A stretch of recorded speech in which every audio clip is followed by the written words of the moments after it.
Welcome to the 10th annual Shorecast. That's right. This is a big one for us. We've been around for 10 years now. I haven't been around with it for 10 years, but Shorecast has been around. And thank you for coming. This is great. For those who may not know, I'm Rami Pandit, Executive Director for the Lloyd D. Levinson Institute of Gaming, Hospitality, and Tourism. I know it's a mouthful, at Stockton University. Welcome again.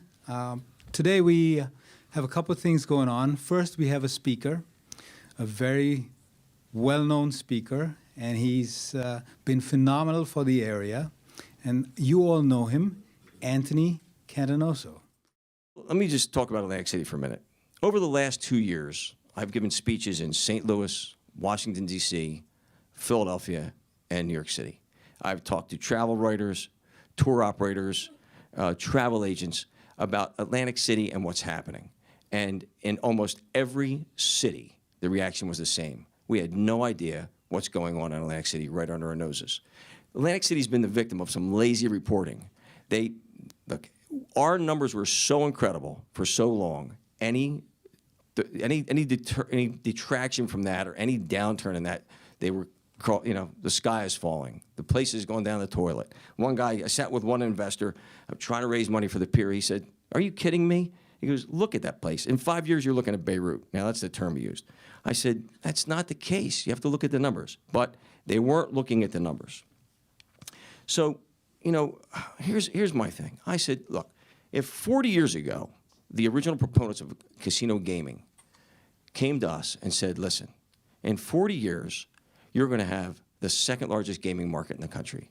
$2.5 billion in gaming revenue, $2 billion in non-gaming revenue, 25 million visitors, over $1 billion in capital improvement, a university coming in, a first-class shopping center, a major housing project. How would that sound? We'd say, yeah. We'd say, hell yeah. Well, that's what we have today.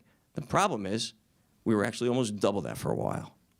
So Atlantic City had lightning in a bottle, and like all good things, people are going to realize, wow, we want some of that. So they pried the lid off our bottle, and the competition poached half our business. But in reality, our business is still strong. People are investing. Now, some of our decline has been self-inflicted. Let's face it. Let's put it on the table. We had some self-inflicted wounds here. We built a mega resort, and by its own admission, had misguided marketing and bad debt. But that's coming back. We had properties that were popular and profitable, but because of some corporate maneuvering, without regard for the market or the people of Atlantic City, property was closed. And let me tell you something. That represented 24% of Steel Pier's market when that building closed. So that was a real kick in our butt. And then we had another property for 6 years under hedge fund management, just was mismanaged, treated poorly, and eventually when the mortgage holder took it over and started to turn the property around, it was hit by a strike, which closed it. That was 26% of our business. So we're sitting there in our little patch of the boardwalk. We lost almost 50% of our business with 2 closings. We didn't get much out of Revel because it was new, but 46%. But you know what? We didn't stop. We said, we need to do something different. We need to do something iconic. So we decided, we have to make this last somehow. And we know the market's there. In 2017, we had our worst year in business. But we had the best 4th of July weekend in our history. So what's that tell us? The market's still there. It's battered and it's bruised, but if you give them a reason to come, we know the market was still there. And I'll tell you,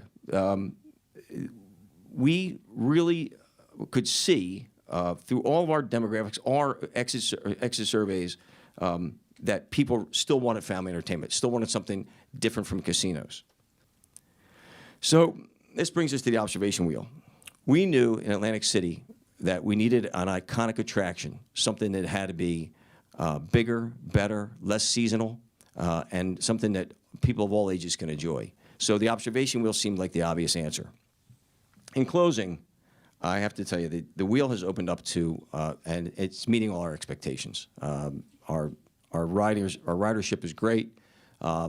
The thing we're most excited about, it's become the centerpiece of the resurgence of Atlantic City. So you'll see it. We're seeing it in more print media as it goes along, and it's really it's really a good feeling for us to see something like this take hold.